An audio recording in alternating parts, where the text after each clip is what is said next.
Quais seriam essas situações de sobrevivência que um militar vai estar exposto, considerando, inclusive, o próprio risco inerente à profissão da atividade que, sei lá, está fazendo uma patrulha, você tem, de fato, seres humanos do outro lado lá que estão com arma e estão querendo atirar em você. Então, isso por si só já a gente poderia considerar uma situação de sobrevivência, mas isso já é inerente à atividade. Fora isso, fora esse risco, quais seriam as circunstâncias que um militar poderia se ver numa situação de sobrevivência, considerando a atuação profissional dele, que ele está trabalhando ali naquele ambiente? Quando você começou a falar aí dessa atitude das pessoas irem, né, de forma, às vezes, até muito aventureira, no pior sentido da palavra, tem algo que serve para todo mundo, né? Tanto para quem está fardado e com o fuzil na mão, como para o paisano que está ali com a sua mochila, seu machado. A gente tem que entender, todos têm que entender que a natureza ela é maior que a gente, né? Então a natureza ela tem que ser respeitada. Aquilo que você acha que está muito tranquilo, se você não observar certas coisas, é uma picada de um ofídio, né? É um salto no rio que você não verificou se tem val, vai quebrar as pernas, ou pior, vai quebrar a medula. Então você tem que respeitar a natureza, não é ter medo da natureza, mas entender que a natureza é maior que a gente faz parte da natureza, mas o todo da natureza é maior que a gente. E ter sempre a convicção de que na enrascada que eu me meter, eu não tenho que contar que alguém vai me tirar dali, entendeu? Eu tenho que contar comigo mesmo. Então, isso aí vale para todo mundo.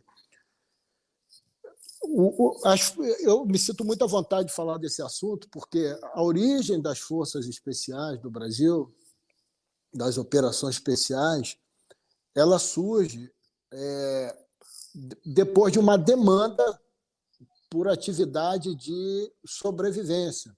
Na década de 1950, não tínhamos sequer paraçar, não tínhamos tropas, não tínhamos homens, expertise, muito menos, para operar em situação, por exemplo, de queda de avião na selva.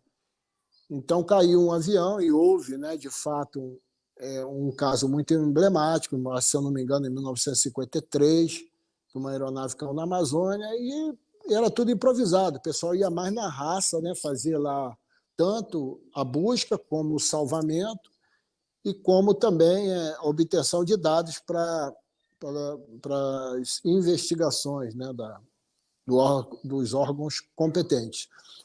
E aí chegou-se à conclusão que precisava de tropa de operações especiais para atuar nesses ambientes que são hostis, né? Principalmente a selva tropical ela é muito hostil, né? Quem já esteve lá sabe muito bem. Então, a partir daí, as Forças Armadas, né, instituiu uma comissão para estudar, né, para fazer um plano de criação de um curso, né? E foi a partir daí que aí a história é muito longa, mas encurtando. Os militares brasileiros foram para os Estados Unidos tomar pé, né, das táticas, técnicas e procedimentos das forças especiais norte-americanas, trouxeram essa doutrina para cá e, a partir daí, começamos a criar as operações especiais aqui. Dentro das operações especiais, existe essa faceta, né, que é a sobrevivência em todos os biomas, em todos os ambientes. Principalmente o comandos, a gente costuma dizer que o comandos, eu sou comandos, né? Eu fui formado em 1984, comandos, sou comandos do Exército Brasileiro. O comandos, ele é o soldado que busca a perfeição da guerra, né? Ele busca as TTPs mais sofisticadas e maior quantidade de informação para ele operar né, com o mínimo de apoio e direção, porque a síntese é o comando ele tem que ter autonomia. Essa é a grande diferença. Ele consegue operar no ambiente sem suprimento, sem orientação, sem comunicação.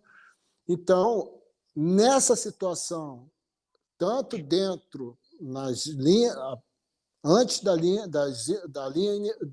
das linhas inimigas, como após a linha inimiga, ele pode se ver numa situação de sobrevivência, seja no deserto, seja na montanha, seja na selva, seja no pântano, enfim. Por isso que o Comandos ele passa por estágios de sobrevivência em todos esses biomas. Então, todo Comandos ele é obrigado a fazer os estágios de sobrevivência nesses ambientes. Ok? Ok. Pode falar, perdão. Obviamente, ninguém é lançado numa missão sem antes fazer um reconhecimento, nem que seja mínimo, né? Diário, um levantamento de estudo diário, mas as coisas elas podem fugir ao controle, elas podem ter um desdobramento, como, por exemplo, uma fuga e vazão numa região de selva, né, onde vai estar em território inimigo, então não tem, até voltar, fazer o corredor de fuga e vazão e ser resgatado, vai ter que sobreviver, porque o alimento foi todo embora. Né? Enfim, não podemos deixar de entender que a guerra, ela em si, é uma situação de sobrevivência. Né?